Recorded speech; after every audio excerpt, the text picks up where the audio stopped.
Hey guys, it's Ben with AWKWA, and welcome to the latest episode of the Wing-2-Wind windfoiling diary, where I chronicle my journey from Wingfoiler to a windsurf foiler.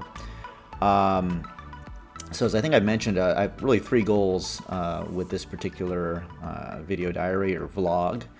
Number one is that there really aren't a lot of, or at least I haven't found any videos or really helpful content about how to get started from scratch with windsurf foiling.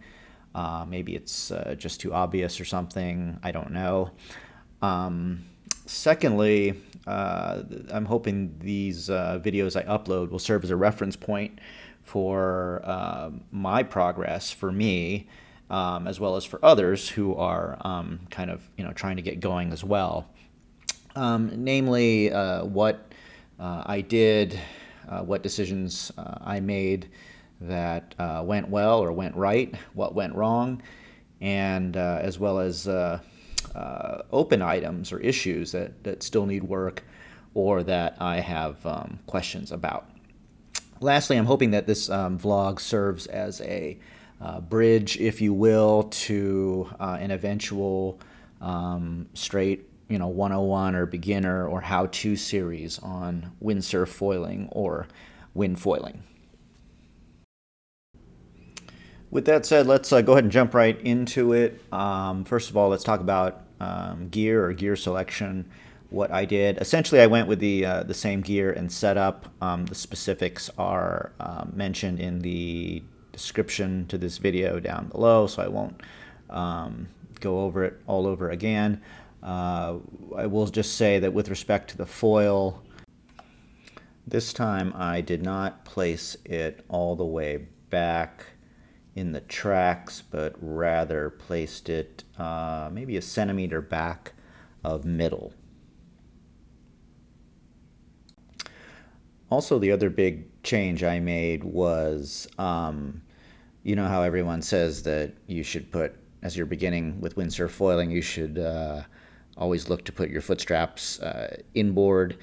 Well, I did that with my back straps, and I had that going on the last time, but the problem is that I could not freely get my back foot all the way back as far as I wanted to, or that I felt would be more conducive to being able to kick or stomp the foil to get it to release while I was planing.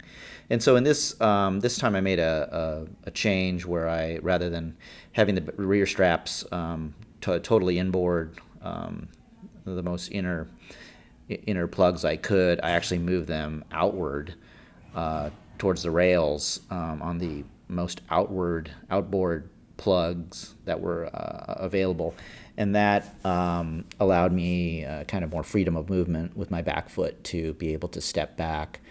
So to sum up this session, it was the second successful outing on the Fanatic Stingray 125. A little strange. It was the opposite of my last session in that the first set was kind of rough. I was able to plane just fine, but really couldn't, really struggled to release and get on foil. And I really didn't get my flights in until I went out again on the second set.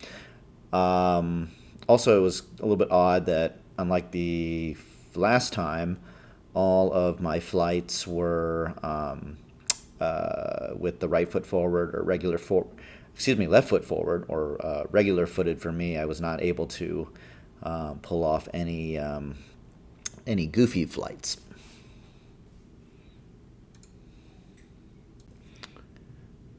One of the big achievements, I guess, is my flights continued to get longer,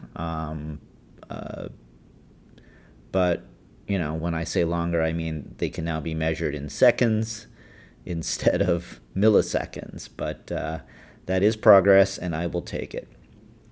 I think most importantly, I feel the confidence builder is really, I feel like I can get on plane whenever I want, and more on that in just a bit. But that's a big comfort or confidence booster, just knowing that, because as many of you know, I mean, getting on plane, getting the board, and in particular the foil, to move through the water as fast as it can, that's like more than half the battle, I think. Okay, and now I'd like to talk about what worked on this day, or alternatively, what I learned worked on this day. And so, as I said, the first set was kind of rough, quite a few planes, but just never really released. But on the second set, when I went out again after a short break, I wiped out early, and then in doing so, I realized that my boom head, or my boom clamp, had come loose. And so while I was there floating in the water, I tried to maneuver it to the point where on the mast where I thought it was originally, and closed it. When I finally got on the board and uphauled, I realized that the boom, I had actually reset it a lot higher than it originally was. And sure enough, with the first real set of gusts to come along, after I had reset that boom to 1.2, or 1.20, I should say, I was like instantly powered up. So that was probably the largest takeaway of the day, is that the boom needs to be set high. I didn't realize what an enormous difference it would make, and really kind of how much easier it would make windsurf foiling. So in our last installment, I think I had mentioned my concerns about powering up, and whether or not a larger sail size would be necessary. After this particular session, I think the sail size that I was using is going to be just fine. I had no issues powering up, certainly, particularly after that accidental setting of the boom a little bit higher than I had been used to. Okay, and lastly, I'd like to talk about kind of what are the outstanding or open issues or items as a result of this particular session. Again, some of them are the usual ones, some of my usual complaints. I'm still not able to fly for very long. I certainly can't go upwind reliably, but I felt on one or two of the longer flights, if you want to call them that, when I consciously tried to, I kind of started to be able to pivot the board and the rig and everything else a little bit more upwind, and not just straight on a beam reach, or worse yet, continuing just to barrel away downwind. I do believe I'm actually starting to kind of put the pieces together to go upwind, but it's definitely, if it is, it's not really consciously knowing what I'm doing. Also, when I'm up on foil, I'm not on foil long enough to really get kind of any sense or feeling of control. So I don't really know not only do I not really know what I'm doing, but I do not know really what to do with the rig. So certainly, if anybody happens to be watching this and would like to comment below on what I should be doing with the rig, I would greatly appreciate it. And I'm sure our other viewers would too. Just to kind of tell you what I'm feeling, when I'm up on foil, and I'm talking level flight, not a wheelie or something like that, I just get the sudden feeling of just having there's like nothing in the sail. It's just like, it's just there, and it's a very, very weird feeling to go from, being fully powered up to all of a sudden Zippo there. So it's a little eerie. I still need to know what exactly to do with myself when, or namely the rig, when that happens. The other thing is, I definitely noticed in this session, it was a lot more pronounced how much harder it is to maintain the trim with a windfoil board as opposed to just a regular, wing foiling and a wing board. And, that's kind of obvious. Windsurf foil boards tend to be a little bit longer, a lot more swing weight, longer nose, and so consequently the trim is just not going to be, the inputs you put into the board are just not going to be as instantaneous as with the wing board. And also I feel like when I take off with winging, I'm much more centered fore and aft than I am with the windsurf foil board. I feel almost unnaturally way back in the tail. And my last kind of, this is really not an open issue or a problem, but I know that I mentioned in the last installment that, I would really like to try a smaller foil just because as, I guess, respected and maybe even beloved as the ride engine slingshot 84 front wing is. I've had a commentator or two mention that, it's basically a POS, in their words, for windsurf foiling. I don't know if I would go that far, although the person that said that is much, much more experienced than I am. The 84 never really did much for me with my wing foiling.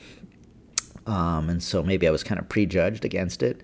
But hey, I was able to get up on foil for the first time, windsurf foiling with the 84. So it's like, well, maybe I should be a little bit fairer or give it more of a chance. But I can't help it, in the back of my mind, always kind of thinking, I wonder if just because of its, very low aspect delta shape, does it just have maybe just too much drag? Is it is the loss of speed I'm getting from it outweighing the supposed easy quote unquote lift? So that's something that I still am debating. I'm considering maybe dropping down to the Infinity 76, which is at 1,500 square centimeters instead of the 2,000 square centimeters of the 84. I'm also considering, I have the Neil Pride Glide HP or HP Glide. I think I have the 19, which is, I want to say, 1,850 square centimeters. So I am debating hooking that up to this board next time, as that might not be such a major jump down. Okay, folks, and that is it for this latest installment of the Wing-2-Wind video diary, my windfoiling diary. I know I don't have a lot of terrific footage here, and it's not a lot of how-to necessarily, but I hope you found it useful and helpful to those of you out there who kind of just trying to figure it out and wondering how on earth I can look like my friends who are flying around. I want to take a minute out to greatly thank all of our subscribers to the AWKWA channel. If you haven't already done so, please do hit like as well as subscribe to this channel to get notified of the latest videos and content that drops. And until next time, as always, this has been with AWKWA, wishing you good winds and happy sailing.